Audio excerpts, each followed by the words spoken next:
ఆహ్లాదకరమైన పచ్చని పొలాలు, ఎత్తైన కొబ్బరి చెట్లతో నిండిన ఒక చిన్న గ్రామంలో రాజు అనే బాలుడు నివసించేవాడు.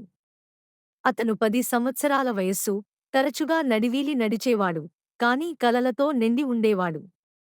అతని తండ్రి రైతు, తల్లి ఊరిలో కూరగాయలు అమ్మేవారు. డబ్బు తక్కువే అయినా, వారి ఇంట్లో ప్రేమ, నవ్వులు ఎప్పుడూ మెదలేవి.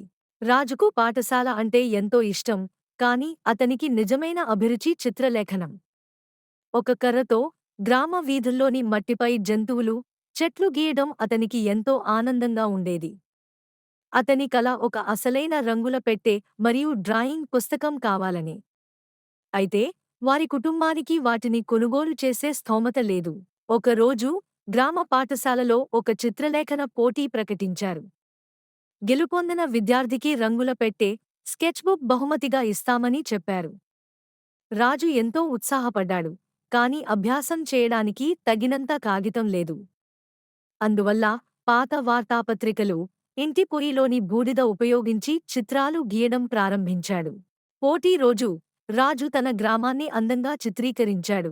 అందమైన పొలాలు, నది, చిరునవ్వుతో కనిపించే గ్రామ ప్రజలను. న్యాయనిర్ణేతలు అతని ప్రతిభను చూసి ఆశ్చర్యపోయారు. ఫలితాలు ప్రకటించినప్పుడు రాజు విజేతగా నిలిచాడు. కొత్త రంగుల పెట్టె, స్కెచ్బుక్ అతని చేతిలో పడగా, అతని కళ్లలో ఆనందంతో వెలుగు మెరిసింది.